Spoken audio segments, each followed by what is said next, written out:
Breaking news చూస్తున్నాం మనం. వక్ఫ్ చట్టంపై సుప్రీంకోర్టులో విచారణ ముగిసింది. CJI justice Sanjiv Khanna, justice Sanjay Kumar, justice K V Viswanathan విచారణ జరిపారు. పూర్తిస్థాయి వివరణ ఇచ్చేందుకు కేంద్రం వారం రోజుల గడువు కోరింది. ఈ క్రమంలో కేంద్రానికి వారం రోజుల గడువు ఇచ్చింది భారత అత్యున్నత న్యాయస్థానం. వక్ఫ్ బోర్డులో ఎలాంటి మార్పులు చేయవద్దని సుప్రీంకోర్టు పేర్కొంది. వక్ఫ్ ఆస్తుల విషయంలో ఎలాంటి మార్పులు చేయవద్దని సూచించింది.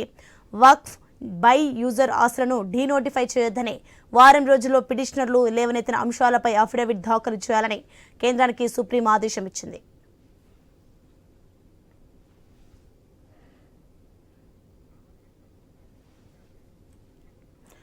ఇదే అంశానికి సంబంధించి మరింత సమాచారం మా ప్రతినిధి రామకృష్ణ ఫోన్ లైన్లో అందించే సిద్ధంగా ఉన్నారు.